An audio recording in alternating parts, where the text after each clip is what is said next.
Office থেকে বাড়ি ফিরে এমন একটি দৃশ্য দেখলাম। আমার স্ত্রী জেরিন আমাদের নিজের বাড়ির গেটের বাইরে দাঁড়িয়ে আছে। তার হাতে ছোট্ট একটি বাজারের ব্যাগ। দেখে মনে হচ্ছে যেন পৃথিবীতে তার আর কোথাও যাওয়ার জায়গা নেই। প্রথমে ভেবেছিলাম হয়তো সে আমার জন্যই অপেক্ষা করছে।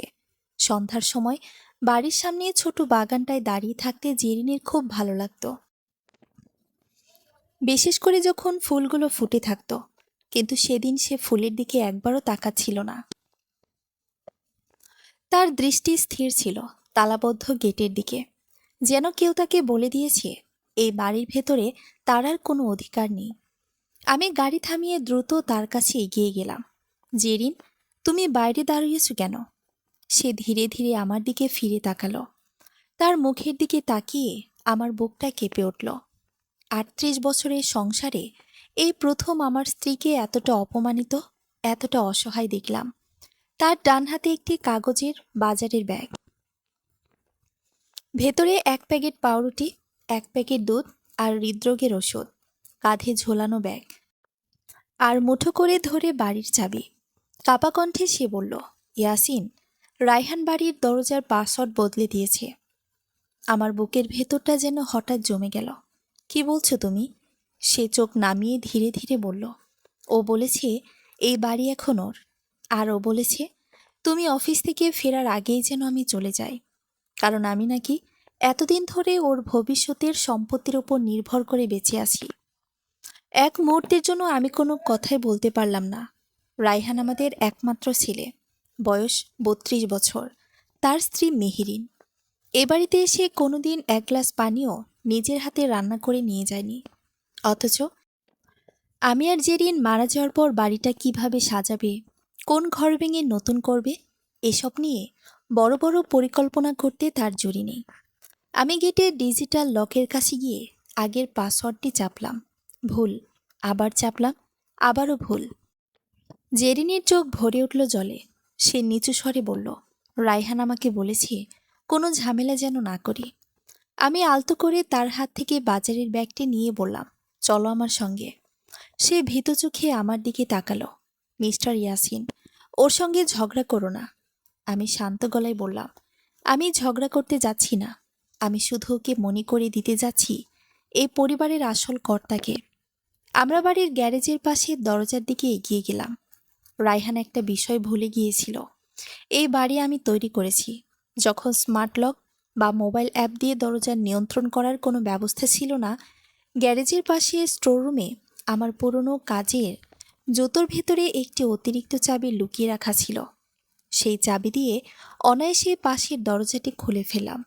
ভেতরে ঢুকেই দেখি রায়হান আর মেহেরিন ড্রয়িং রুমের দেয়াল মেপে দেখছে। তাদের ভাবভঙ্গি দেখে মনে হচ্ছে বাড়িটার মালিক তারাই। আমাদের দেখে দুজনেই চমকে উঠল। রায়হান তাড়াতাড়ি বলল, আব্বু, আমাদের কথা বলা দরকার। আমি কোনো উত্তর না দিয়ে জেরিনের বাজারের ব্যাগটি রান্নাঘরের টেবিলের উপর রেখে তার দিকে তাকালাম। তারপর দৃঢ়কণ্ঠে বললাম, না, আজ কথা বলবো আমি, আর তুমি শুধু শুনবে। ঘরের ভেতর মুহূর্তেই নেমে এলো নিস্তব্ধতা। ড্রয়িং রুমে এমন নীরবতা নেমে এলো যেন ঘরের প্রতিটি দেয়াল আমাদের কথোপকথনের অপেক্ষায় নিঃশ্বাস আটকে রেখেছে। আমি ধীরে ধীরে রায়হানের দিকে তাকালাম। ছেলেটাকে এবারের প্রতিটি ইটের সঙ্গে বড় হতে দেখেছি। ছোটবেলায় এই একই ড্রয়িং রুমে সে দৌড়ে বেড়াতো, পড়ে গিয়ে হাঁটু ছিলে ফেলতো, তারপর কাঁদতে কাঁদতে মায়ের কোলে আশ্রয় নিত। আজ সেই ছেলেই তার মাকে বাড়ির বাইরে দাঁড় করে রেখেছে। এই দৃশ্য কোনো বাবার পক্ষে বিশ্বাস করা সহজ নয়, কিন্তু সত্য যত নিষ্ঠুর হোক না কেন, তাকে অস্বীকার করার উপায়ও নেই। আমি ধীরে ধীরে সোফার সামনে গিয়ে দাঁড়ালাম। জেরিন আমার ঠিক পেছনে নীরবে দাঁড়িয়ে আছে। তার চোখে অপমানের জল শুকিয়ে গেলেও সেই অপমানের দাগ এখনো স্পষ্ট।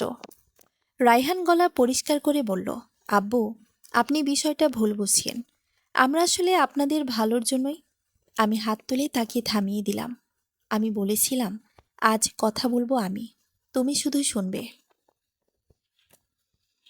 আমার কণ্ঠে এতটাই দৃঢ়তা ছিল যে সে আর একটি শব্দ উচ্চারণ করতে পারল না। মেহেরিনও মুখ নিচু করে দাঁড়িয়ে রইল। আমি ধীরে ধীরে ঘরের চারপাশে তাকালাম। নতুন নতুন পর্দার নমুনা, দেয়ালে রঙের ক্যাটালগ, মেঝেতে রাখা ইন্টেরিয়র ডিজাইনের বই, সবকিছু দেখে স্পষ্ট বোঝা যাচ্ছে তারা এই বাড়িটাকে নিজেদের সম্পত্তি ভেবে সাজানোর পরিকল্পনা করছে। আমি দীর্ঘশ্বাস ফেলে বললাম, এই বাড়িটা যখন তৈরি করি তখন আমার মাসিক বেতন ছিল মাত্র 18,000 টাকা। সেই সময় তোমার মা নিজের গয়না বিক্রি করে প্রথম তোলার ছাদ ঢালাই টাকা জোগাড় করেছিল। আমরা একবেলা মাংস খেয়ে 3 বেলা ডাল দিয়ে সংসার চালিয়েছি। ঈদের নতুন কাপড় না কিনে তোমার পড়াশোনার ফি দিয়েছি। তোমার বিদেশে উচ্চশিক্ষার স্বপ্ন পূরণ করতে ব্যাংক ঋণ নিয়েছি। সেই বাড়িতে আজ তোমার মাকে ঢুকতে দেওয়া হয় না। আমার প্রতিটি কথার সঙ্গে সঙ্গে রায়হানের মাথা আরও নিচু হয়ে আসছিল। কিন্তু হঠাৎ মেহরিন মুখ তুলে বলল, আঙ্কেল, আপনি শুধু এক পক্ষের কথা শুনছেন। আমরা তো কাউকে অপমান করতে চাইনি। আসলে বাড়িটা যদি আগে থেকেই আমাদের নামে করে দিতেন তাহলে অনেক ঝামেলা কমে যেত। তার কথাটা শেষ হতে না হতেই আমি বিস্ময়ে তার দিকে তাকালাম। এত বড় অন্যায় করার পরও তার কণ্ঠে বিন্দুমাত্র অনুশোচনা নেই, বরং যেন নিজের দাবিকেই স্বাভাবিক মনে করছে। আমি শান্ত গলায় বললাম, তোমার কাছে ঝামেলা মানে কি? আমরা বেঁচে থাকা? সে কোনো উত্তর দিল না। জেরিন তখন ধীরে ধীরে সামনে এগিয়ে এলো। সে মেহরিনের দিকে তাকিয়ে মৃদুস্বরে বলল, মা, আমি কি কোনোদিন তোমাকে মেয়ের চেয়ে কম ভালোবেসেছি? তোমার অসুখ হলে রাত জেগে সেবা করেছি। তুমি যা খেতে চেয়েছ রান্না করে দিয়েছি। তোমার নিজের মায়ের জন্মদিনে উপহার কিনতে টাকা কম পড়লে আমি দিয়েছি। আজ আমি কি অপরাধ করেছি? কথাগুলো বলার সময় তার গলাটা কেঁপে উঠছিল, কিন্তু মেহরিনের মুখে কোনো পরিবর্তন দেখা গেল না।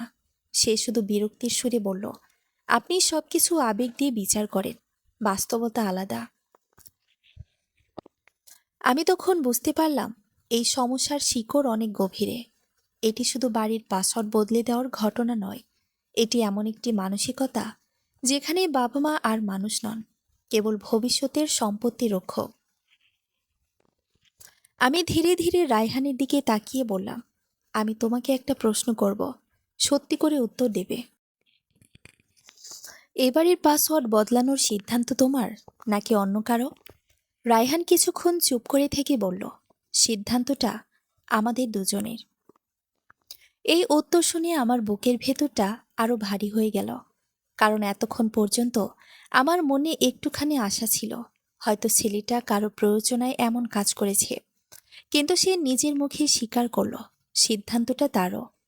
আমি ধীরে ধীরে মাথা নাড়লাম, তারপর বললাম, তাহলে আজ তোমাকে আরেকটা সত্যি জানিয়ে দিই। রায়হান বিস্মিত চোখে আমার দিকে তাকালো। আমি শান্তভাবে বললাম, তুমি যে বাড়িটাকে নিজের সম্পত্তি ভেবে পরিকল্পনা করছো সেই বাড়ি এখনো পুরোপুরি আমারও নয়। সে অবাক হয়ে বলল, মানে? আমি সোফার পাশে রাখা আলমারির দিকে এগিয়ে গেলাম। বহু বছর ধরে সেখানে কিছু গুরুত্বপূর্ণ নথি রাখা আছে। একটি ফাইল বের করে টেবিলের ওপর রাখলাম।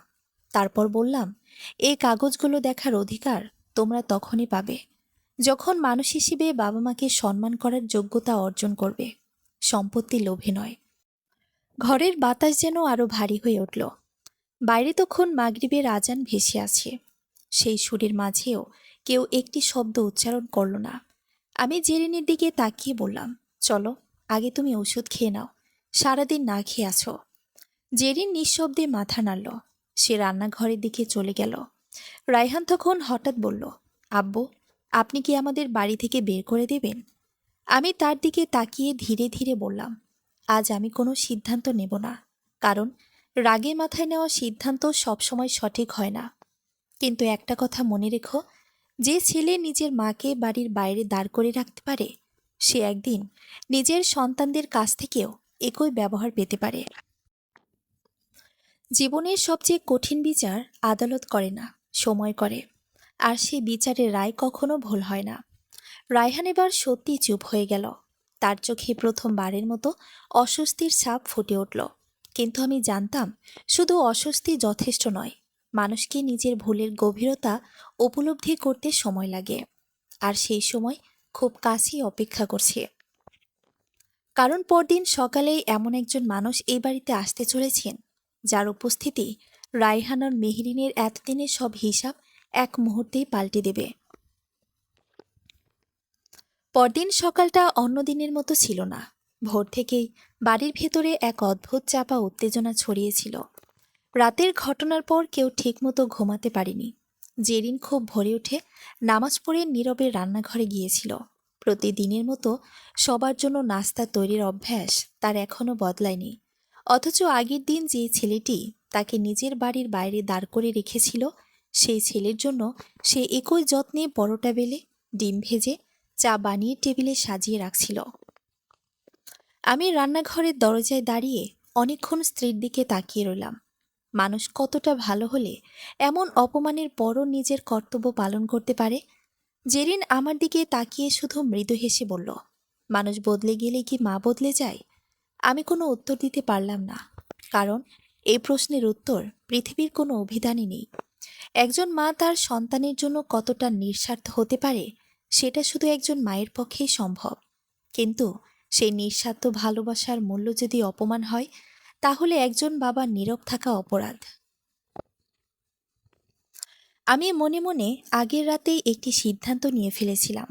তবে সেই সিদ্ধান্ত জানাতে তাড়াহুড়ো করিনি, কারণ আমি চেয়েছিলাম সত্যিটা এমনভাবে সামনে আসুক যাতে কেউ আর কোনো অজুহাত দাঁড় করাতে না পারে। সকাল ৮টার দিকে রায়হান নিচে নেমে এলো। মুখে ক্লান্তির ছাপ, চোখের নিচে কালো দাগ। বোঝাই যাচ্ছে সেও সারা রাত ঘুমাতে পারেনি। টেবিলের নাস্তা দেখে কিছুটা অস্বস্তিতে পড়ল। ধীরে ধীরে চেয়ারে বসে বলল, আম্মু, তুমি এখনো আমার জন্য নাস্তা বানিয়েছ? জেরিন শুধু শান্ত গলায় বলল, ক্ষুধা তো রাগ বোঝে না বাবা। এই একটি বাক্য যেন রায়হানের বুকের ভেতর গিয়ে আঘাত করল।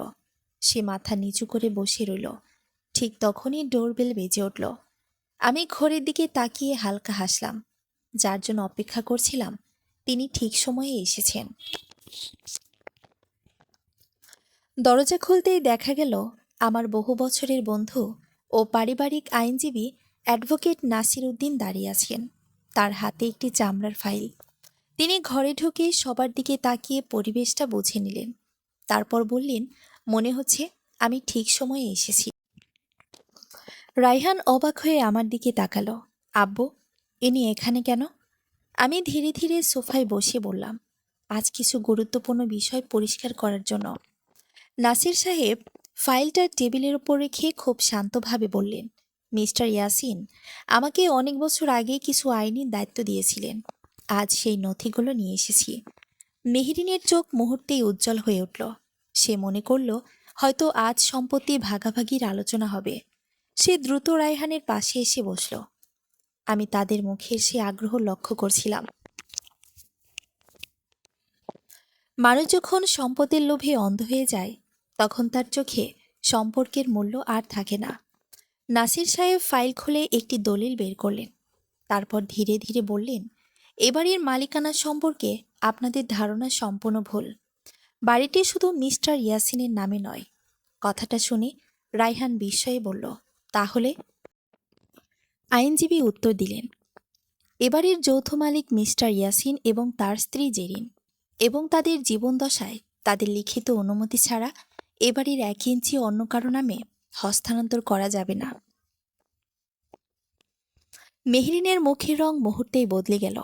কিন্তু নাসির সাহেব সেখানেই থামলেন না। তিনি আরেকটি কাগজ বের করে বললেন, এছাড়াও আরও একটি নিবন্ধিত দলিল রয়েছে। সেখানে স্পষ্টভাবে উল্লেখ আছে, যদি কোনো উত্তরাধিকারী ইচ্ছাকৃতভাবে বাবা মায়ের সঙ্গে দুর্ব্যবহার করে, তাদের মানসিক বা শারীরিকভাবে নির্যাতন করে, অথবা তাদের নিজ বাড়িতে বসবাসের অধিকার ক্ষুণ্ণ করার চেষ্টা করে, তাহলে তাকে এই সম্পত্তির উত্তরাধিকার থেকে আইনগতভাবে বঞ্চিত করার ক্ষমতা মালিকদের থাকবে। ঘরের ভেতর যেন বজ্রপাত হলো। রায়হান হঠাৎ উঠে দাঁড়িয়ে বলল, আব্বু, তুমি এমন শর্ত রেখেছ? আমি শান্ত গলায় বললাম, হ্যাঁ, কারণ আমি বাড়ি বানিয়েছি পরিবারের জন্য, লোভীদের জন্য নয়। রায়হানের মুখ থেকে যেন সমস্ত রক্তই সরে গেল। সে কিছুক্ষণ স্থির হয়ে দাঁড়িয়ে রইল। তার চোখ কখনো আমার দিকে, কখনো আইনজীবী নাসির সাহেবের দিকে ঘুরে বেড়াচ্ছে। এতদিন ধরে যে বাড়িটাকে সে নিজের ভবিষ্যৎ সম্পত্তি ভেবে নিশ্চিন্ত ছিল, মুহূর্তের মধ্যেই সেই ধারণার ভিত নড়ে গেছে। মেহরিনও নির্বাক, তার চোখে মুখে স্পষ্ট আতঙ্ক। সে হয়তো প্রথমবার বুঝতে পারল শুধু কাগজে কলমে হিসাব করলেই একটি সংসারের মালিক হওয়া যায় না। সেই অধিকার অর্জন করতে হয় সম্মান, দায়িত্ব আর ভালোবাসা দিয়ে। আমি ধীরে ধীরে উঠে দাঁড়ালাম। আমার কণ্ঠে কোনো রাগ ছিল না, কিন্তু প্রতিটি শব্দ ছিল দৃঢ়। রায়হান, তুমি জানো, আমি জীবনে কখনো তোমার কাছে কিছু চাইনি। ছোটবেলায় তুমি যা চেয়েছ সাধ্যের বাইরে গিয়ে দেওয়ার চেষ্টা করেছি। তুমি যখন বিদেশে পড়তে যেতে চেয়েছিলে, আমি নিজের অবসরের জন্য জমিয়ে রাখা সঞ্চয় ভেঙে দিয়েছিলাম। তুমি যখন ব্যবসা শুরু করতে চেয়েছিলে, ব্যাংক থেকে ঋণ নিয়ে তোমার হাতে তুলে দিয়েছিলাম। কোনোদিন হিসাব চাইনি, কারণ আমি বাবা ছিলাম, ব্যবসায়ী নই। কিন্তু আজ আমি তোমার কাছে শুধু একটি প্রশ্নের উত্তর চাই। তোমার মা এমন কি অপরাধ করেছিলেন যার জন্য তাকে নিজের বাড়ির বাইরে দাঁড়িয়ে থাকতে হলো? রায়হান ঠোঁট কামড়ে মাথা নিচু করে রইল। অনেকক্ষণ পর ধীরে ধীরে বলল, আব্বু, আমি ভুল করেছি, কিন্তু বিষয়টা এতদূর গড়াবে ভাবিনি। তার কণ্ঠে অনুশোচনা ছিল, কিন্তু আমি বুঝতে পারছিলাম সেই অনুশোচনার মধ্যেও ভয়ের অংশও কম নয়। মানুষ যখন নিজের ক্ষতির সম্ভাবনা দেখে তখন অনেক সময় অনুতপ্ত হয়ে ওঠে, কিন্তু সত্যিকারের অনুতাপ তখনই হয় যখন নিজের ভুলের জন্য অন্যের কষ্ট উপলব্ধি করা যায়। জেরিনা তখন চুপচাপ দাঁড়িয়েছিল। সে এগিয়ে এসে আমার হাত আলতো করে চেপে ধরল। আমি বুঝলাম সে চায় না পরিস্থিতি আরও খারাপ হোক। তার চোখে জল, কিন্তু সেই জলের মধ্যেও সন্তানের জন্য মায়া লুকিয়ে আছে। সে মৃদুস্বরে বলল, ইয়াসিন, ওদের আর কিছু বলো না। ওরা যদি নিজের ভুল বুঝে থাকে সেটাই অনেক। আমি স্ত্রীর দিকে তাকিয়ে মৃদু হাসলাম। এটাই জেরিন, নিজের অপমান ভুলে গিয়েও সন্তানের জন্য ক্ষমার দরজা খোলা রাখা। নাসির সাহেব ফাইল বন্ধ করে ধীরে ধীরে বললেন, আমি একজন আইনজীবী হিসেবে অনেক পরিবার ভাঙতে দেখেছি, অধিকাংশ ক্ষেত্রেই কারণ একটাই, সম্পত্তির লোভ। কিন্তু আজ আমি আরেকটা কথা বলতে চাই। আইনের চোখে সম্পত্তি ভাগ করা যায়, কিন্তু বাবা মায়ের আশীর্বাদ ভাগ করা যায় না। যে সন্তান সেই আশীর্বাদ হারায়, সে জীবনে অনেক কিছু পেলেও প্রকৃত অর্থে কখনো জয়ী হয় না। ঘরের ভেতর আবার নীরবতা নেমে এলো। বাইরে তখন হালকা বৃষ্টি শুরু হয়েছে। জানালার কাচ বেয়ে বৃষ্টির ফোঁটা গড়িয়ে পড়ছে। সেই শব্দের মাঝেই হঠাৎ রায়হান উঠে এসে জেরিনের সামনে হাঁটু গেড়ে বসে পড়ল। তার চোখ ভিজে গেছে। কাপা গলায় বলল, আম্মু, আমাকে ক্ষমা করে দাও। আমি জানি আমি যা করেছি তার ক্ষমা হয় না, তবু যদি পারো। বাকিটুকু সে বলতে পারল না। কান্নায় তার গলা আটকে গেল। জেরিন আর এক মুহূর্ত দেরি করল না। সে ছেলের মাথায় হাত রেখে বলল, মা হয়ে সন্তানকে অভিশাপ দেওয়া যায় না বাবা, কিন্তু মনে রেখো, মানুষের সবচেয়ে বড় সম্পদ বাড়ি নয়, টাকা নয়, তার বাবা মা। এ কথাটা যেন কোনোদিন আর ভুলে না যাও। মেহরিন এতক্ষণ এক কোণে দাঁড়িয়ে সব দেখছিল। তার মুখে আর আগের সে আত্মবিশ্বাস নেই। ধীরে ধীরে সে এগিয়ে এসে জেরিনের পায়ে হাত রাখল। চোখের জল মুছতে মুছতে বলল, আম্মু, আমাকেও ক্ষমা করে দিন। আমি অনেক ভুল করেছি। আমি ভেবেছিলাম সংসার মানেই শুধু নিজের ভবিষ্যৎ নিশ্চিত করা, কিন্তু আজ বুঝলাম শিকড় কেটে দিয়ে কোনো গাছ বাঁচে না। আমি গভীরভাবে তাদের দুজনের দিকে তাকালাম। মানুষের জীবনে দ্বিতীয় সুযোগ খুব কমই আসে, কিন্তু পরিবার এমন একটি জায়গা যেখানে সত্যিকারের অনুশোচনা থাকলে সম্পর্ক আরও নতুন করে গড়ে তোলা যায়। আমি ধীরে ধীরে বললাম, ক্ষমা চাওয়া সহজ নয়, আর ক্ষমা করাও সহজ নয়। আজ তোমাদের কথা শুনে মনে হচ্ছে হয়তো তোমরা সত্যি নিজের ভুল বুঝতে শুরু করেছ, কিন্তু মনে রেখো, বিশ্বাস ভাঙতে এক মুহূর্ত লাগে, আর সেই বিশ্বাস ফিরিয়ে আনতে কখনো কখনো অনেক বছর লেগে যায়। রায়হান মাথা নাড়ল। সে উঠে দাঁড়িয়ে পকেট থেকে মোবাইল ফোন বের করল। সবার সামনে স্মার্ট লকের অ্যাপ খুলে আগের সব পাসওয়ার্ড মুছে দিল। তারপর নতুন একটি পাসওয়ার্ড সেট করে ফোনটা আমার হাতে দিয়ে বলল, আব্বু, আজ থেকে এ বাড়ির কোনো দরজা আপনাদের অনুমতি ছাড়া আর কখনো বন্ধ হবে না। আমি ফোনটা হাতে নিয়ে কিছুক্ষণ চুপ করে রইলাম। মনে হচ্ছিল এই ছোট্ট কাজটির মধ্যেই ছেলেটা নিজের ভুল স্বীকার করার চেষ্টা করছে। কিন্তু আমার মনে তখন একটা প্রশ্ন ঘুরছিল, এই পরিবর্তন কি স্থায়ী হবে? নাকি শুধু পরিস্থিতির চাপে তৈরি হওয়া সাময়িক অনুশোচনা? সেই উত্তর সময়ই দেবে। ঠিক তখনই আমার মোবাইল ফোন বেজে উঠল। স্ক্রিনে একটি পরিচিত নাম ভেসে উঠল। ফোনটা ধরতেই ওপাশ থেকে গম্ভীর কণ্ঠে একজন বললেন, মিস্টার ইয়াসিন, আমি আপনার পাঠানো কাগজপত্রগুলো দেখে নিয়েছি। আপনার সিদ্ধান্ত কার্যকর করতে চাইলে আজ বিকেলের মধ্যেই আমাদের অফিসে আসতে হবে। আমি শান্তভাবে উত্তর দিলাম, আমি সময় মতো পৌঁছে যাব। ফোন কেটে দেওয়ার পর রায়হান কৌতূহলী চোখে আমার দিকে তাকালো। সে জানে না, গত কয়েক মাস ধরে আমি আরেকটি গুরুত্বপূর্ণ সিদ্ধান্তের প্রস্তুতি নিচ্ছিলাম। এমন একটি সিদ্ধান্ত যা শুধু এবারের ভবিষ্যৎ নয়, আমাদের পুরো পরিবারের ভাগ্যই বদলে দিতে পারে। আমি ফোনটা ধীরে ধীরে পকেটে রেখে সবার দিকে তাকালাম।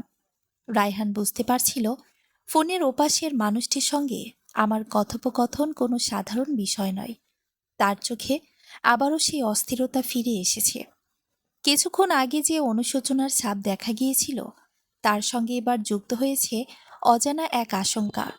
সে দ্বিধাভরা কণ্ঠে বলল, আব্বু, কিসের কাগজপত্র? কোথায় যেতে হবে? আমি সঙ্গে সঙ্গে কোনো উত্তর দিলাম না। টেবিলে রাখা চায়ের কাপটা হাতে তুলে এক চুমুক খেলাম। তারপর শান্ত গলায় বললাম, আজ যেটা জানার সময় হয়েছে সেটাই জানবে, কিন্তু তার আগে আমি চাই তোমরা দুজন আমার সঙ্গে একটা জায়গায় যাবে। মেহেরিন বিস্মিত হয়ে রায়হানের দিকে তাকালো। সে বুঝতে পারছিল না আমি কি করতে চাইছি। জেরিনও আমার দিকে প্রশ্নবোধক দৃষ্টিতে তাকালো। আমি শুধু তাকে আশ্বস্ত করে বললাম, ভয় পেও না, আজ কাউকে অপমান করার জন্য নয়, একটা শিক্ষা দেওয়ার জন্য বের হচ্ছি। আমার কথায় এমন এক দৃঢ়তা ছিল যে আর কেউ কোনো প্রশ্ন করল না। প্রায় আধা ঘন্টা পর আমরা সবাই গাড়িতে উঠলাম। আমি নিজে গাড়ি চালাচ্ছিলাম, পাশে জেরিন, পেছনের সিটে রায়হান আর মেহেরিন। পুরো পথ কেউ একটি কথাও বলল না। শহরের ব্যস্ত রাস্তা পেরিয়ে গাড়ি ধীরে ধীরে একটি শান্ত এলাকার দিকে ঢুকে পড়ল। কিছুক্ষণ পর একটি বড় লোহার গেটের সামনে গাড়ি থামালাম। গেটের উপরে বড় অক্ষরে লেখা, শান্তিনিবাস প্রবীণ সেবা কেন্দ্র। রায়হান অবাক হয়ে বলল, আব্বু, আমরা এখানে কেন? আমি কোনো উত্তর দিলাম না। গাড়ি থেকে নেমে ধীরে ধীরে ভেতরে হাঁটতে শুরু করলাম। সবাই আমার পিছু নিল। ভেতরে ঢুকতেই কয়েকজন বৃদ্ধ বৃদ্ধা বাগানে বসে রোদ পোহাচ্ছিলেন। কেউ চুপচাপ আকাশের দিকে তাকিয়ে আছেন, কেউ আবার পুরনো দিনের গল্প করছেন।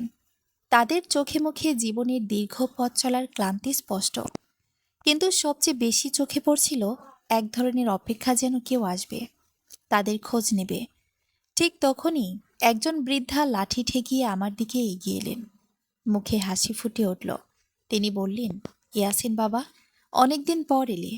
আমি সম্মানের সঙ্গে তার সালাম দিলাম। রায়হান বিস্ময়ে আমার দিকে তাকিয়ে রইল। সে জানতই না আমি নিয়মিত এখানে আসি। আমি ধীরে ধীরে বললাম, আম্মা, শরীর কেমন? বৃদ্ধা মৃদু হেসে বললেন, শরীর তো বুড়ো হয়েছে বাবা, কিন্তু মনটা এখনো ছেলে মেয়েদের জন্য অপেক্ষা করে। কথাটা শুনে রায়হান অস্বস্তিতে চোখ নামিয়ে ফেলল। এরপর আমি তাদের নিয়ে ভেতরের একটি কক্ষে গেলাম। সেখানে আরও কয়েকজন প্রবীণ বসেছিলেন। আমাকে দেখে সবাই হাসি মুখে এগিয়ে এলেন। কেউ বললেন, ইয়াসিন সাহেব এসেছেন। কেউ আবার বললেন, আজ নিশ্চয়ই আবার ওষুধের ব্যবস্থা করবেন। মেহেরিন অবাক হয়ে দেখছিল এই মানুষগুলো আমাকে কতটা আন্তরিকভাবে গ্রহণ করছেন। আমি রায়হানের দিকে ফিরে বললাম, জানো, আমি গত 7 বছর ধরে প্রতি মাসে এই বৃদ্ধাশ্রমের খরচের একটি বড় অংশ বহন করি। এখানে যারা আছেন তাদের বেশিরভাগই সন্তান আছে। কেউ ডাক্তার, কেউ বড় ব্যবসায়ী, কেউ বিদেশে থাকে, কিন্তু সময় নেই বাবা মায়ের জন্য। মাসে একবার ফোন করাও অনেকের কাছে কষ্টকর। একজন বৃদ্ধ ধীরে ধীরে উঠে দাঁড়ালেন। তিনি রায়হানের দিকে তাকিয়ে বললেন, বাবা, তোমার বয়সী আমারও একটা ছেলে আছে। 5 বছর হলো তাকে দেখিনি। শুধু ব্যাংকে টাকা পাঠিয়ে ভাবে তার দায়িত্ব শেষ। কথাগুলো বলার সময় তার চোখ ভিজে উঠেছিল। রায়হান যেন আর চোখ তুলে কারো দিকে তাকাতে পারছিল না। আমি বুঝতে পারলাম তার ভেতরে ভেতরে একটা বড় পরিবর্তন শুরু হয়েছে। কিছুক্ষণ পর আশ্রমের পরিচালক আমাদের একটি ছোট অফিস কক্ষে নিয়ে গেলেন। তিনি আলমারি থেকে একটি ফাইল বের করে আমার সামনে রাখলেন। রাইহান কৌতূহলী হয়ে তাকিয়ে আছেন। পরিচালক বললেন, মিস্টার ইয়াসিন, আপনার নির্দেশ অনুযায়ী সব কাগজ প্রস্তুত। আমি ফাইল খুলে ধীরে ধীরে বললাম, রাইহান, আজ তোমাকে একটা সত্যি জানাই। গত 6 মাস আগে আমি সিদ্ধান্ত নিয়েছিলাম, যদি কোনোদিন মনে হয় আমার নিজের পরিবার আমাকে আর সম্মান করে না, তাহলে আমার সম্পদের একটি বড় অংশ এই প্রবীণ সেবা কেন্দ্রের নামে দান করে দেব। কারণ আমি বিশ্বাস করি, যে সম্পদ বাবা মায়ের সম্মান রক্ষা করতে পারে না, সেই সম্পদের কোনো মূল্য নেই। রায়হান যেন বিদ্যুৎস্পৃষ্ট হয়ে মানুষের মতো চমকে উঠল। সে কাপা গলায় বলল, আব্বু, তুমি কি সত্যি সব দান করে দেবে? আমি তার চোখের দিকে তাকিয়ে ধীরে ধীরে উত্তর দিলাম, আজও সিদ্ধান্ত বদলানোর সুযোগ আছে, কিন্তু সেটা সম্পত্তির জন্য নয়, সম্পর্কের জন্য। তুমি যদি সত্যিই বদলে থাকো, তাহলে সেটা প্রমাণ করতে হবে কথায় নয়, কাজে। ঘরের ভেতর এমন নীরবতা নেমে এলো যে সবার শ্বাস প্রশ্বাসের শব্দ স্পষ্ট শোনা যাচ্ছিল। প্রবীণ সেবা কেন্দ্রের পরিচালক নাসির সাহেব, আমি, জেরিন, রায়হান ও মেহরিন সবাই রায়হানের দিকে তাকিয়ে আছি। কয়েক মুহূর্ত আগে আমি বলেছিলাম, নিজের পরিবর্তন কথায় নয়, কাজে প্রমাণ করতে হবে। সেই কথার পর রায়হান ধীরে ধীরে আমার সামনে এসে দাঁড়ালো। তার চোখে জল, কিন্তু এবার সেই জল শুধু ভয়ের নয়, সেখানে লজ্জা, অনুতাপ আর নিজের ভুল শোধরানোর প্রবল ইচ্ছাও ছিল। সে হঠাৎ আমার পায়ের কাছে বসে পড়ল, কাপা গলায় বলল, আব্বু, আমি জানি আমি আপনার বিশ্বাস ভেঙেছি, আম্মুর হৃদয় ভেঙেছি। যদি আজ আপনি আমাকে কোনো শাস্তি দেন, আমি মাথা পেতে নেব, কিন্তু একটা সুযোগ দিন। আমি প্রমাণ করতে চাই আমি বদলাতে পারি। আমি সঙ্গে সঙ্গে তাকে উঠিয়ে দিলাম না। কিছুক্ষণ তার দিকে তাকিয়ে রইলাম। মানুষের চোখ অনেক সময় মুখের চেয়েও বেশি সত্য বলে। আমি দেখার চেষ্টা করছিলাম, এই অনুতাপ কি সত্যি, নাকি সম্পত্তি হারানোর ভয়। জেরিনার সহ্য করতে পারল না। সে এগিয়ে এসে ছেলের কাঁধে হাত রাখল। উঠে দাঁড়াও বাবা, ভুল করলে মানুষ মাথা নত করে, কিন্তু সেই ভুল শুধরে নিলে আবার মাথা উঁচু করেই বাঁচতে হয়। রায়হান ধীরে ধীরে উঠে দাঁড়ালো। তারপর আশ্রমের পরিচালককে উদ্দেশ্য করে বলল, স্যার, আমি কি কিছু বলতে পারি? পরিচালক মৃদু হেসে মাথা নাড়লেন। রায়হান আশ্রমে থাকা প্রবীণদের সামনে গিয়ে দাঁড়ালো। তার গলা কাঁপছিল। আমি আজ বুঝেছি, মানুষ যখন নিজের বাবা মায়ের কষ্ট দেখতে পায় না, তখন সে যত বড়ই হোক, আসলে সে ভেতরে ভেতরে খুব ছোট হয়ে যায়। আমি আমার মাকে অপমান করেছি। সে অপরাধের ক্ষমা হয়তো কোনোদিন পুরোপুরি পাব না, কিন্তু আজ থেকে আমি চেষ্টা করব, অন্তত আর কোনো বাবা মা যেন আমার কারণে কষ্ট না পান। তার কথা শেষ হওয়ার সঙ্গে সঙ্গে আশ্রমে বসে থাকা এক বৃদ্ধ ধীরে ধীরে হাততালি দিলেন। তারপর আরেকজন। মুহূর্তের মধ্যে পুরো হলঘরে হাততালির শব্দ ছড়িয়ে পড়ল। কিন্তু সেই হাততালিতে আনন্দের চেয়ে আশার সুরই বেশি ছিল। হয়তো তারা ভাবছিলেন, যদি একজন সন্তান বদলাতে পারে, তাহলে একদিন তাদের সন্তানরাও ফিরবে। মেহরিন এতক্ষণ চুপ করেছিল। এবার সে সামনে এসে আমার দিকে তাকালো। আব্বু, আমি একটা চাকরি করি, ভালো বেতন পাই, কিন্তু কোনোদিন ভাবিনি সেই টাকার একটা অংশ এমন মানুষদের জন্য ব্যয় করা উচিত, যাদের নিজের সন্তানরাই ভুলে গেছে। যদি আপনি অনুমতি দেন, আজ থেকে প্রতি মাসে আমার বেতনের একটা অংশ এই আশ্রমে দেব। আমি প্রথমবারের মতো তার মুখে আন্তরিকতার ছাপ দেখলাম।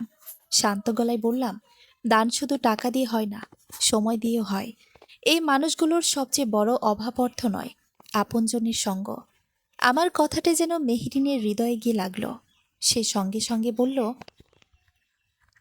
তাহলে আমি প্রতি সপ্তাহে একদিন এখানে এসে সময় কাটাবো, যদি ওনারা আমাকে আপন করে নেন। আশ্রমের এক বৃদ্ধা হাসতে হাসতে বললে, মা, আমরা তো আপনজনের অপেক্ষাতেই থাকি। সেদিন আমরা প্রায় 3 ঘন্টা আশ্রমে কাটালাম। রায়হান নিজ হাতে কয়েকজন বৃদ্ধকে দুপুরের খাবার পরিবেশন করল। মেহরিন রান্নাঘরে গিয়ে কর্মীদের সঙ্গে থালা সাজাতে সাহায্য করল। জেরিন বৃদ্ধাদের সঙ্গে বসে গল্প করছিল। আমি দূর থেকে সবকিছু দেখছিলাম। আমার মনে হচ্ছিল, মানুষকে বদলাতে কখনো কখনো বড় শাস্তির দরকার হয় না, শুধু তাকে তার ভুলের আয়নাটা দেখিয়ে দিলেই যথেষ্ট। বিকেলের দিকে আমরা বাড়ির উদ্দেশ্যে রওনা দিলাম। গাড়িতে ওঠার আগে আশ্রমের পরিচালক আমার হাতে একটি খাম দিলেন। মিস্টার ইয়াসিন, এটা আপনার দানের কাগজ। আপনি চাইলে আজই সই করতে পারেন, আবার চাইলে কিছুদিন অপেক্ষাও করতে পারেন। আমি খামটা হাতে নিয়ে কিছুক্ষণ চুপ করে রইলাম। তারপর সেটা রায়হানের হাতে দিয়ে বললাম, এটা আজ থেকে তোমার দায়িত্বে থাকলো। আমি এখনই কোনো সিদ্ধান্ত নিচ্ছি না। আগামী 3 মাস তোমাদের দেখব। 3 মাস পরে সিদ্ধান্ত নিব এই কাগজে আমার সই হবে নাকি এটা ছিঁড়ে ফেলব। রায়হান বিস্ময়ে আমার দিকে তাকিয়ে রইল। সে খামটা 2 হাতে বুকের কাছে চেপে ধরে বলল, আব্বু, আমি আপনাকে নিরাশ করব না। বাড়ি ফিরে সেই রাতে এক অদ্ভুত পরিবর্তন দেখা গেল।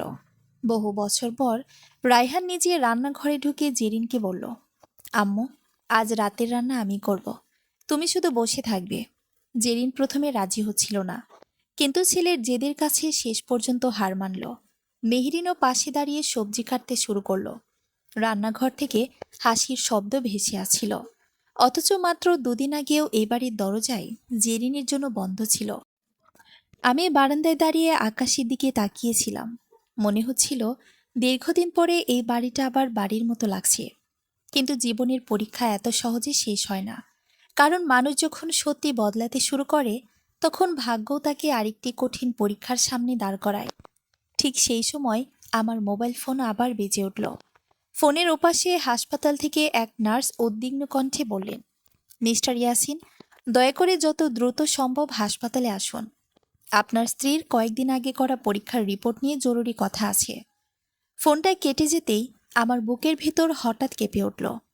আমি ধীরে ধীরে জেরিনের দিকে তাকালাম।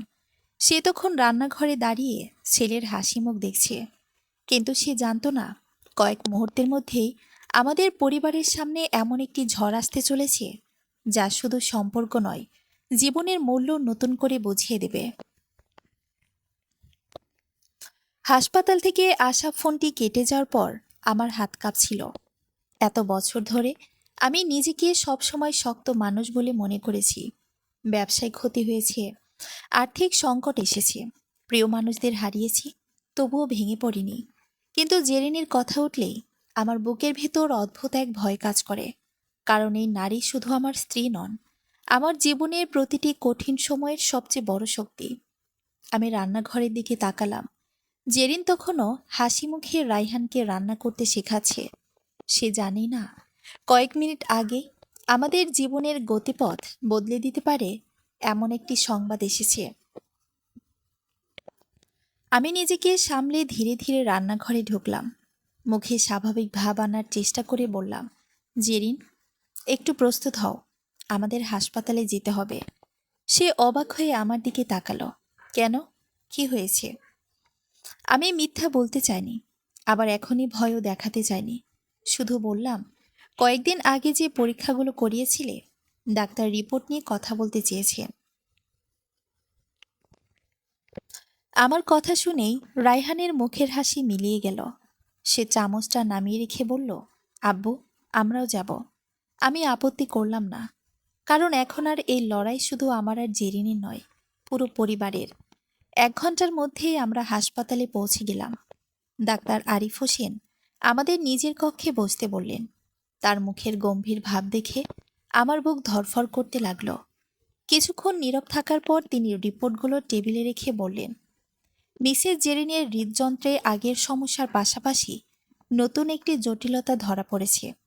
এখনই আতঙ্কিত হওয়ার কিছু নেই, কিন্তু দ্রুত চিকিৎসা শুরু করতে হবে। নিয়মিত ঔষধ, বিশ্রাম আর মানসিক চাপ একেবারেই নেওয়া যাবে না। মানসিক চাপ, এই দুটি শব্দ যেন আমার কানে বারবার বাজতে লাগলো। আমার চোখের সামনে ভেসে উঠল আগের দিনের দৃশ্য। নিজের বাড়ির গেটের বাইরে দাঁড়িয়ে থাকা জেরিন, কাপা হাতে বাজারের ব্যাগ, চোখে অপমানের জল। আমি মনে মনে নিজেকেই প্রশ্ন করলাম, সেই ঘটনার ধাক্কায় কি তার অসুস্থতা আরও বাড়িয়ে দিল? রায়হান হঠাৎ উঠে দাঁড়ালো। তার চোখ ভিজে গেছে। সে ডাক্তারের দিকে তাকিয়ে বলল, ডাক্তার সাহেব, আমার মায়ের যা যা চিকিৎসা দরকার সব হবে। পৃথিবীর সেরা ডাক্তার লাগলে সেটা হবে। শুধু আমার আম্মুকে সুস্থ করে দিন। ডাক্তার শান্তভাবে বললেন, চিকিৎসা অবশ্যই হবে, কিন্তু একটা বিষয় মনে রাখবেন, ওষুধ যতটা কাজ করবে, পরিবারের ভালোবাসা তার চেয়েও বেশি কাজ করবে। হাসপাতাল থেকে বেরিয়ে আসার পর জেরিন আমাদের সবার দিকে তাকিয়ে মৃদু হেসে বলল, তোমরা এমন করে মুখ করে আছো কেন? আমি এখনই কোথাও যাচ্ছি না, এখনো অনেক কাজ বাকি আছে। কথাগুলো সে হাসতে হাসতে বলল, কিন্তু আমি জানি নিজের কষ্ট লুকিয়ে রাখতে সে সবসময়ই এমন করে। সেই দিন থেকে বাড়ির পরিবেশ পুরোপুরি বদলে গেল। রায়হান অফিসে যাওয়ার আগে মায়ের ওষুধ খাওয়ানো হয়েছে কিনা সেটা নিজে দেখে বের হতো। দুপুরে ভিডিও কল করে খোঁজ নিত। সন্ধ্যায় বাড়ি ফিরে প্রথমে মায়ের কক্ষে যেত। মেহরিনও বদলে গিয়েছিল। সে নিজের অফিসের সময় কমিয়ে জেরিনের সঙ্গে বেশি সময় কাটাতে শুরু করলো। রান্নাঘরের প্রায় সব দায়িত্ব নিজের হাতে নিয়ে বলল, আম্মু, এখন থেকে আপনি শুধু আমাদের পাশে বসে গল্প করবেন। আমি সবকিছু নীরবে দেখছিলাম। মানুষের পরিবর্তন সত্যি হলে তা আচরণেই প্রকাশ পায়। রায়হান আর মেহরিনের মধ্যে সেই পরিবর্তনের ছাপ প্রতিদিন আরো স্পষ্ট হচ্ছিল। এক সন্ধ্যায় আমি বারান্দায় বসে চা খাচ্ছিলাম। রায়হান এসে আমার পাশে বসল। অনেকক্ষণ চুপ করে থাকার পর বলল, আব্বু, একটা কথা জিজ্ঞেস করব? করো। আমি যদি সেদিন আম্মুর সঙ্গে ওই আচরণ না করতাম, তাহলে হয়তো ওনার শরীর এতটা খারাপ হতো না, তাই না? আমি দীর্ঘশ্বাস ফেললাম। কিছু প্রশ্নের উত্তর মানুষের কাছে থাকে না বাবা, কিন্তু একটা কথা সত্যি, মানুষের দেওয়া কষ্ট শরীরের ক্ষতের চেয়েও গভীর হয়। রায়হান মাথা নিচু করে বসে রইল। তারপর ধীরে ধীরে বলল, আমি যতদিন বেঁচে থাকব এই অপরাধের কথা ভুলতে পারবো না। আমি তার কাঁধে হাত রেখে বললাম, ভুলে যাওয়ার চেষ্টা করো না, বরং এই ভুলটাই যেন তোমাকে ভালো মানুষে বাঁচতে শেখায়। ঠিক তখনই বাড়ির কলিং বেল বেজে উঠল। মেহরিন দরজা খুলতে দেখা গেল বাইরে একজন মধ্যবয়স্ক ভদ্রলোক দাঁড়িয়ে আছেন। তার হাতে একটি বড় খাম। তিনি ভেতরে এসে আমার দিকে তাকিয়ে বললেন, মিস্টার ইয়াসিন, আমি ব্যাংক থেকে এসেছি। আপনার বহু বছর আগে করা একটি নথির মেয়াদ শেষ হতে চলেছে। আপনি নিজে উপস্থিত হয়ে সিদ্ধান্ত না নিলে সেটি সক্রিয়ভাবে কার্যকর হয়ে যাবে। আমি খামটি হাতে নিতেই চিনতে পারলাম এটা সেই নথি যার কথা আমি এতদিন কাউকে বলিনি। রায়হান বিস্মিত চোখে আমার দিকে তাকিয়ে আছে। সে বুঝতে পারছে আমাদের পরিবারের ইতিহাসে এখনো এমন একটি গোপন অধ্যায় রয়েছে যা কেউ জানে না। আমি ধীরে ধীরে খামটি টেবিলের ওপর রাখলাম।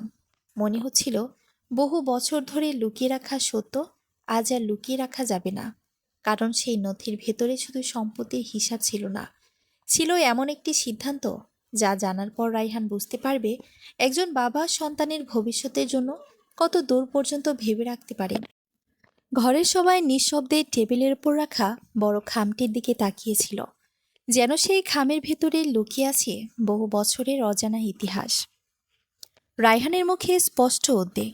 গত কয়েকদিনের ঘটনায় সে বুঝে গেছে আমি কোনো সিদ্ধান্তই হঠাৎ করে নিই না। প্রতিটি কাজের পেছনে থাকে দীর্ঘদিনের ভাবনা। তাই ব্যাংক থেকে আসা নথির কথা শুনেই তার বুকের ভেতর অজানা এক শঙ্কা জন্ম নিয়েছে। আমি ধীরে ধীরে খামটি খুললাম। ভেতর থেকে কয়েকটি নথি আর একটি পুরনো চিঠি বেরিয়ে এলো। চিঠিটির কাগজ হলদেটে হয়ে গেছে। দেখে বোঝা যায় বহু বছর ধরে এটি যত্ন করে সংরক্ষণ করা হয়েছে। জেরিন চিঠিটা দেখে বিস্মিত হয়ে বলল, এটা তো। আমি মৃদু হেসে মাথা নাড়লাম। হ্যাঁ, তুমি ঠিকই চিনেছ। রায়হান কৌতূহলী হয়ে জিজ্ঞেস করল, আব্বু, এটা কি? আমি চিঠিটা হাতে নিয়ে কিছুক্ষণ চুপ করে থাকলাম। তারপর ধীরে ধীরে বলতে শুরু করলাম, আজ থেকে প্রায় 15 বছর আগে যখন তুমি বিদেশে পড়তে যেতে চাইছিলে, তখন আমাদের হাতে অত টাকা ছিল না। ব্যাংক ঋণও পুরোটা দিচ্ছিল না। তখন আমি এই বাড়িটা বন্ধক রাখার সিদ্ধান্ত নেই। রায়হান বিস্ময়ে স্থির হয়ে গেল। বাড়ি বন্ধক? আমি মাথা নাড়লাম। হ্যাঁ, কিন্তু আমি তোমাকে কখনো জানাইনি, কারণ আমি চাইনি পড়াশোনার সময় তুমি অপরাধবোধে ভোগো। তুমি শুধু জানতে চেয়েছিলে তোমার সব খরচ ঠিকমতো চলে আসে, কিন্তু জানতো না সেই খরচের পেছনে তোমার মা তার শেষ গয়নাগুলো বিক্রি করেছিল, আর আমি এই বাড়িটাকে বন্ধক রেখেছিলাম। জেরিন চোখ মুছতে লাগলো। এত বছর আগের সেই দিনগুলোর কথা তারও মনে পড়ে গেছে। কত রাত আমরা দুজনে বসে হিসাব করেছি কোন বিলটা পরে দেওয়া যায়, কোথা থেকে টাকা বাঁচানো যায়। কিন্তু কোনোদিন ছেলের পড়াশোনা বন্ধ করার কথা ভাবিনি। আমি নথিগুলো রায়হানের হাতে তুলে দিলাম। দেখো, এগুলো সেই ব্যাংকের কাগজ। আর এই চিঠিটা আমি লিখেছিলাম তোমার জন্য। যদি কোনোদিন আমি বা তোমার মা বেঁচে না থাকি, তাহলে ব্যাংক যেন তোমাকে এটা দেয়। কাপা হাতে রায়হান চিঠিটা খুলল। ভেতরে আমার নিজের হাতে লেখা, প্রিয় রায়হান, যদি তুমি এই চিঠি পড়ো, তার মানে আমি হয়তো তোমার সামনে নেই। মনে রেখো, এই বাড়ি কোনো দিন ইট পাথরের জন্য তৈরি করিনি। এটা বানিয়েছি তোমার হাসি, তোমার স্বপ্ন আর আমাদের পরিবারের জন্য। যদি কোনোদিন এই বাড়ি বিক্রি করতেও হয়, তবু কখনো তোমার মায়ের সম্মান বিক্রি করো না। কারণ বাড়ি আবার বানানো যায়, কিন্তু একজন মায়ের ভাঙা হৃদয় কোনোদিন পুরোপুরি জোড়া লাগে না। চিঠির শেষ লাইন পড়তেই রায়হানের চোখ দিয়ে অঝরে জল গড়িয়ে পড়ল। সে আর নিজেকে ধরে রাখতে পারল না। মেঝেতে বসে পড়ে দুই হাতে মুখ ঢেকে কাঁদতে লাগল। সেই কান্নায় ছিল অনুশোচনা, লজ্জা আর হারিয়ে যাওয়ার সময়কে ফিরে পাওয়ার আকুতি। মেহরিনও কান্না থামাতে পারল না। সে জেরিনের কাছে এসে বলল, আম্মু, আমরা কত বড় ভুল করেছি। এত বছর ধরে শুধু ভেবেছি এই বাড়িটা একদিন আমাদের হবে, অথচ কোনোদিন জানার চেষ্টা করিনি এবারের প্রতিটি দেয়ালের পেছনে কত ত্যাগ লুকিয়ে আছে। জেরিন ধীরে ধীরে তার মাথায় হাত রেখে বলল, মানুষ ভুল করতেই পারে মা, কিন্তু সেই ভুল থেকে শিক্ষা নেওয়াটাই আসল। ঠিক তখনই ব্যাংকের কর্মকর্তা কাগজগুলো গুছিয়ে রেখে বললে, মিস্টার ইয়াসিন, আজই ঋণের শেষ কিস্তির আনুষ্ঠানিক মেয়াদও শেষ হলো। আপনাদের সমস্ত দায়িত্ব সম্পূর্ণ পরিশোধ হয়েছে। অভিনন্দন। আমি মৃদু হাসলাম। এবারই আজ সত্যিকারের মুক্ত হলো। রায়হান বিস্ময়ে তাকিয়ে বলল, আব্বু, এত বছর ধরে তুমি একাই সব সামলেছ? আমি উত্তর দিলাম, না, আমি একা ছিলাম না, তোমার মা ছিল। সংসারে একজন ভালো সঙ্গী থাকলে সবচেয়ে কঠিন বোঝাও হালকা হয়ে যায়। সেদিন রাতে বাড়ির পরিবেশ ছিল একেবারেই অন্যরকম। অনেকদিন পর সবাই একসাথে ডাইনিং টেবিলে বসে খাওয়া দাওয়া করল। খাওয়ার সময় রায়হান হঠাৎ বলল, আব্বু, আমি একটা সিদ্ধান্ত নিয়েছি। আমি তার দিকে তাকালাম। আগামী মাস থেকে আমার বেতনের একটা নির্দিষ্ট অংশ শুধু বৃদ্ধাশ্রমে নয়, এমন বাবা মায়ের জন্য ব্যয় করব যাদের সন্তানরা তাদের দেখাশোনা করে না। আর প্রতি শুক্রবার আমি নিজে সেখানে গিয়ে সময় কাটাবো। আমি কিছু বললাম না, শুধু তার চোখের দিকে তাকিয়ে রইলাম। কারণ মানুষকে তার কথায় নয়, কাজে বিচার করা উচিত। কিন্তু ঠিক সেই মুহূর্তে বাড়ির বাইরে একটি কালো রঙের গাড়ি এসে থামল। দরজায় কড়া নাড়ার শব্দ হলো। রায়হান দরজা খুলতেই দুজন ভদ্রলোক ভেতরে ঢুকলেন। তাদের একজন আমার দিকে তাকিয়ে বললেন, মিস্টার ইয়াসিন, আমরা দুর্নীতি দমন কমিশনের তদন্ত বিভাগ থেকে এসেছি। বহু বছর আগের একটি আর্থিক লেনদেন সম্পর্কে আপনার সঙ্গে কিছু জরুরি কথা বলতে চাইছিলাম। ঘরের সবাই মুহূর্তেই স্তব্ধ হয়ে গেল। রায়হান বিস্ময়ে আমার দিকে তাকিয়ে আছে। জেরিনের মুখের হাসি মিলিয়ে গেছে। আর আমি বুঝতে পারলাম অতীতের এমন একটি অধ্যায় যেটাকে আমি চিরদিনের জন্য বন্ধ হয়ে গেছে ভেবেছিলাম, সেটাই আবার আমাদের দরজায় ফিরে এসেছে। দুর্নীতি দমন কমিশনের দুই কর্মকর্তা ড্রয়িং রুমে বসতেই ঘরের পরিবেশ আরও ভারী হয়ে উঠল। মাত্র কয়েক মিনিট আগে যে বাড়িতে অনুশোচনা, ক্ষমার নতুন করে সম্পর্ক গড়ে তোলার আলো জ্বলছিল, সেখানে যেন হঠাৎ অজানা এক ঝড় এসে দাঁড়ালো।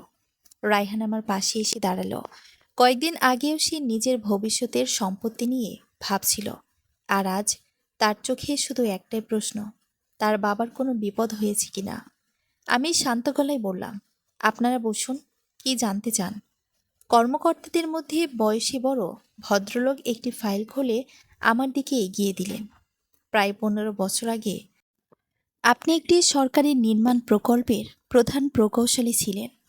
সেই সময় একটি ঠিকাদারি প্রতিষ্ঠানের বিরুদ্ধে ঘুষ দেওয়ার অভিযোগে তদন্ত হয়েছিল। তখন আপনার দেওয়া সাক্ষ্যের কারণে কয়েকজন প্রভাবশালী ব্যক্তি শাস্তি পেয়েছিলেন। সম্প্রতি সেই মামলার কিছু পুরনো নথি পুনরায় যাচাই করা হচ্ছে, তাই আপনার বক্তব্য আবারও প্রয়োজন।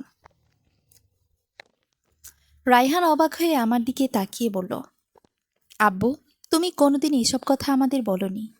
আমি মৃদু হেসে উত্তর দিলাম, সব যুদ্ধের গল্প পরিবারকে বলা যায় না বাবা। কর্মকর্তা বললেন, আপনার সততার কারণে সরকার তখন কোটি কোটি টাকার ক্ষতি থেকে রক্ষা পেয়েছিল। কিন্তু আমরা জানতে পেরেছি সেই ঘটনার পর আপনাকে নানা ধরনের চাপ দেওয়া হয়েছিল।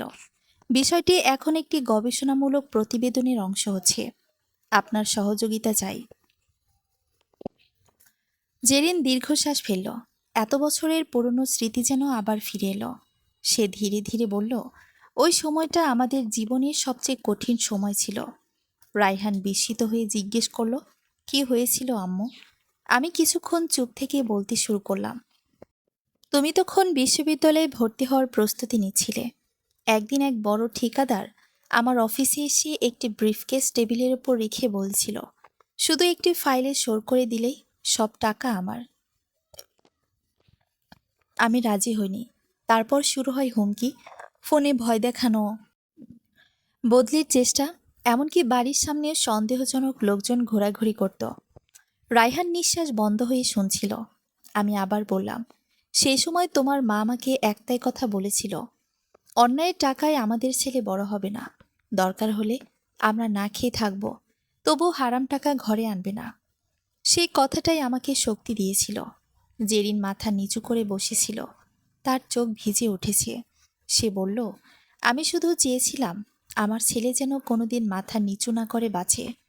দুর্নীতি দমন কমিশনের কর্মকর্তা সম্মানের সঙ্গে আমার দিকে তাকিয়ে বললেন, মিস্টার ইয়াসিন, আপনার মতো মানুষের কারণেই এখনো অনেক তরুণ সরকারি চাকরিতে সততার উদাহরণ খুঁজে পায়। কথাগুলো শুনে রায়হানের মুখ একেবারেই বদলে গেল। সে যেন নতুন করে তার বাবাকে চিনতে শুরু করল। এতদিন সে ভাবত আমি শুধু একজন অবসরপ্রাপ্ত কর্মকর্তা। আজ সে বুঝল আমার নীরবতার আড়ালে কত বড় লড়াই লুকিয়েছিল। কর্মকর্তারা চলে যাওয়ার পর অনেকক্ষণ কেউ কোনো কথা বলল না। অবশেষে রায়হান ধীরে ধীরে আমার সামনে এসে দাঁড়ালো। তার গলায় কান্না জমে আছে।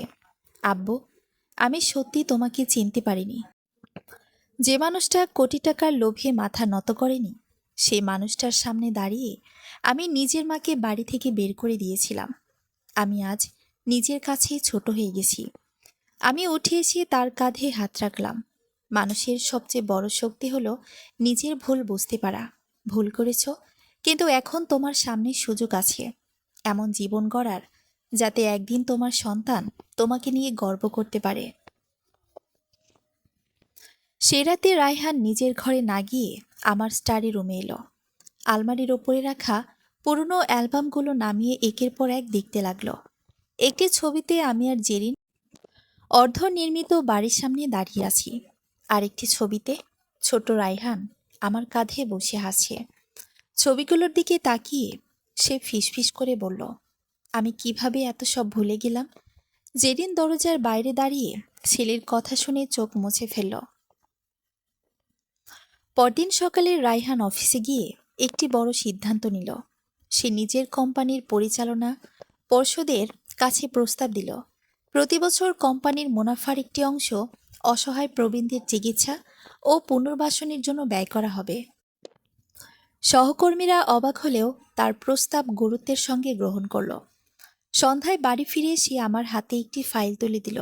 আব্বু, এটা আমার নতুন পরিকল্পনা। আমি চাই আমাদের পরিবারের নামে একটি ট্রাস্ট গড়ে উঠুক, যেখানে শুধু টাকা নয়, সময়ও দান করা হবে। যেসব বৃদ্ধ বৃদ্ধার পাশে কেউ নেই, আমরা তাদের পাশে দাঁড়াবো। আমি ধীরে ধীরে ফাইলটি খুললাম, চোখ বুলিয়ে আবার বন্ধ করে দিলাম। আমার মুখে অনেকদিন পর এক ধরনের শান্তির হাসি ফুটে উঠল। আমি বললাম, এবার মনে হচ্ছে তুমি সত্যিই বদলাতে শুরু করেছ। জেরিন আল্লাহর শুকরে আদায় করে 2 হাত তুলে দোয়া করল। বহুদিন পর এই বাড়িতে আবার প্রশান্তির বাতাস বইতে শুরু করেছে। কিন্তু ঠিক সেই মুহূর্তে আমার মোবাইলে একটি অচেনা নম্বর থেকে কল এলো। আমি ফোন ধরতেই ওপাশ থেকে একজন বয়স্ক ভদ্রলোক বললেন, মিস্টার ইয়াসিন, আমি সেই অনাথ আশ্রম থেকে বলছি, যেখানে আপনি বহু বছর ধরে গোপনে সাহায্য করে আছেন। একটি ছেলের ব্যাপারে জরুরি কথা আছে। সে মৃত্যুর আগে শুধু একবার আপনার সঙ্গে দেখা করতে চায়, কারণ সে বিশ্বাস করে আপনি তার জীবনের সবচেয়ে বড় উপকারকারী। আমি কয়েক সেকেন্ড নিশ্চুপ হয়ে রইলাম। রায়হান বিস্ময়ে আমার দিকে তাকিয়ে আছে। সে বুঝতে পারল তার বাবার জীবনের এমন আরও অনেক অধ্যায় আছে যেগুলোর কথা সে কোনোদিন জানত না। রাত তখন প্রায় 9:30। ফোনটা কেটে দেওয়ার পর আমি কয়েক মুহূর্ত নিশ্চুপ হয়ে বসে রইলাম।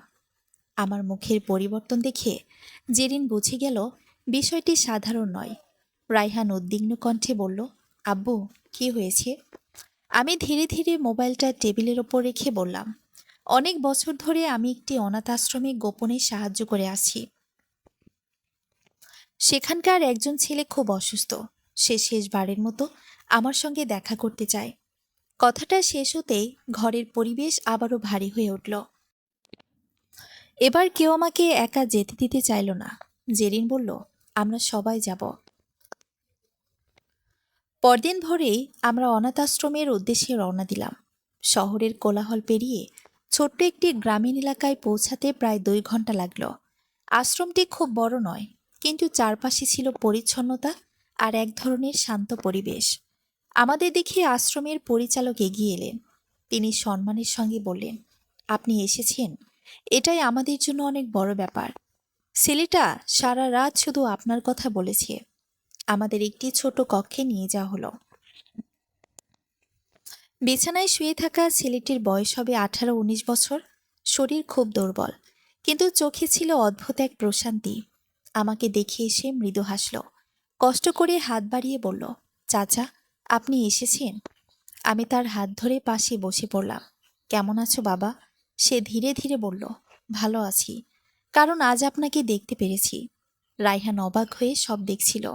সে ধীরে ধীরে আশ্রমের পরিচালকের কাছে গিয়ে জিজ্ঞেস করল, আমার আব্বুকে ও কিভাবে চিনে?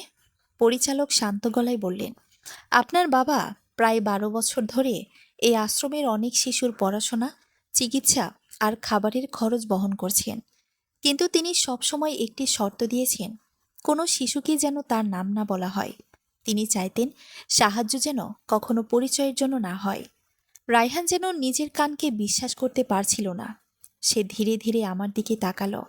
আমি কখনো এসব কথা বাড়িতে বলিনি, কারণ আমি সবসময় বিশ্বাস করেছি ভালো কাজের সবচেয়ে বড় সৌন্দর্য হলো নীরবতা। ছেলেটি বালিশের নিচ থেকে একটি পুরনো খাম বের করল, আমার হাতে দিয়ে বলল, চাচা, ডাক্তার বলেছেন আমি হয়তো আর বেশি দিন বাঁচব না, কিন্তু আমি একটা স্বপ্ন পূরণ করতে চাই। আমি চাই আমার মতো যাদের কেউ নেই তারা যেন পড়াশোনা করতে পারে। এই খামের ভেতরে আমার সামান্য কিছু জমানো টাকা আছে। আপনি এটা তাদের জন্য রেখে দেবেন? আমার চোখ ভিজে উঠল। নিজের জীবনের শেষ প্রান্তেও দাঁড়িয়ে ছেলেটি অন্যদের কথা ভাবছে। আমি তার হাত শক্ত করে ধরে বললাম, তোমার এই ইচ্ছা অবশ্যই পূরণ হবে, আমি কথা দিচ্ছি। পাশে দাঁড়িয়ে থাকা জেরিন নীরবে চোখের জল মুছছিল। মেহরিনও আর নিজেকে সামলাতে পারল না। রায়হান মাথা নিচু করে দাঁড়িয়েছিল। তার মনে হচ্ছিল এতদিন সে সম্পত্তির হিসাব করেছে, অথচ তার বাবা মানুষের দোয়া জমিয়েছেন। আশ্রম থেকে বেরিয়ে আসার সময় রায়হান হঠাৎ আমার সামনে দাঁড়ালো। তারপর সবার সামনে বলল, আব্বু, আজ আমি একটা সিদ্ধান্ত নিয়েছি। আমি এই বাড়ি, সম্পত্তি আর এই উত্তরাধিকার নিয়ে আর কোনোদিন একটা কথাও বলবো না। আমি শুধু চাই একদিন মানুষ আমাকে আপনার ছেলে বলে সম্মান করো। আমি তার কাঁধে হাত রেখে বললাম, আজ তুমি যে কথাটা বলেছ সেটাই আমার জীবনের সবচেয়ে বড় প্রাপ্তি। কয়েকদিন পর আমাদের বাড়িতে ছোট্ট একটি পারিবারিক অনুষ্ঠান হলো। আত্মীয় স্বজন, প্রতিবেশী, কয়েকজন পুরনো বন্ধু এবং প্রবীণ সেবা কেন্দ্রের পরিচালকও উপস্থিত ছিলেন। সবার সামনে আমি একটি ঘোষণা দিলাম, আজ থেকে আমাদের পরিবারের নামে জেরিন ইয়াসিন পরিবার কল্যাণ ট্রাস্ট প্রতিষ্ঠা করা হলো। এই ট্রাস্টের মূল উদ্দেশ্য হবে অসহায় প্রবীণ মানুষ, এতিম শিশু এবং দরিদ্র মেধাবী শিক্ষার্থীদের পাশে দাঁড়ানো। এই ট্রাস্টের পরিচালনার দায়িত্ব আমি, জেরিন, রায়হান এবং মেহরিন আমরা 4জন একসাথে পালন করব। ঘরে করতালির শব্দ ছড়িয়ে পড়ল। এরপর আমি আরেকটি কাগজ বের করলাম। সেটি ছিল আমার নতুন উইল। আমি ধীরে ধীরে পড়ে শোনালাম, আমার মৃত্যুর পর সম্পত্তি শুধু উত্তরাধিকার হিসেবে নয়, দায়িত্ব হিসেবেও বিবেচিত হবে। যে ব্যক্তি পরিবারকে সম্মান করবে, বাবা মায়ের মর্যাদা রক্ষা করবে এবং ট্রাস্টের সামাজিক কাজ চালিয়ে যাবে, সেই এই সম্পদের প্রকৃত অভিভাবক হবে। রায়হান উঠে এসে আমার হাত ধরে বলল, আব্বু, আজ আমি প্রতিশ্রুতি দিচ্ছি এই দায়িত্ব কোনোদিন অবহেলা করব না। জেরিনের চোখে আনন্দের জল। সে বলল, আজ মনে হচ্ছে আমাদের সংসার আবার নতুন করে শুরু হলো। সন্ধ্যা নামার পর সবাই চলে গেল। বাড়ির সামনে ছোট বাগানে আমি আর জেরিন পাশাপাশি বসেছিলাম, ঠিক সেই জায়গায় যেখানে কয়েকদিন আগে তাকে অপমানিত অবস্থায় দাঁড়িয়ে থাকতে হয়েছিল। আজ সে একই জায়গায় রায়হান দুটির নতুন গোলাপের চারা রোপণ করল। সে মাটিতে পানি ঢালতে ঢালতে বলল, আম্মু, এই ফুলগুলো যতদিন বাঁচবে আমাকে ততদিন মনে করে দিবে যে মানুষ নিজের শেকড়কে ভুলে যায় সে কোনোদিন সত্যিকারের বড় হতে পারে না। জেরিন ছেলেকে বুকে জড়িয়ে ধরল। বহুদিনের জমে থাকা দূরত্ব এক মুহূর্তেই যেন গলে গেল। আমি আকাশের দিকে তাকিয়ে মনে মনে আল্লাহর শুকরিয়া আদায় করলাম। জীবনে সম্পদ অর্জন করা কঠিন, কিন্তু তার চেয়েও কঠিন একটি পরিবারকে একসঙ্গে ধরে রাখা। আর সেই পরিবার টিকে থাকে ইট পাথরের বাড়িতে নয়, পারস্পরিক সম্মান, ভালোবাসা আর ক্ষমার শক্তিতে। সেদিনের পর আর কোনোদিন এবারের দরজার পাসওয়ার্ড বদলানো হয়নি, কারণ সবাই বুঝে গিয়েছিল একটি বাড়ির সবচেয়ে নিরাপদ তালা ডিজিটাল লক নয়, পরিবারের সদস্যদের প্রতি বিশ্বাস, শ্রদ্ধা এবং ভালোবাসা। সমাপ্ত।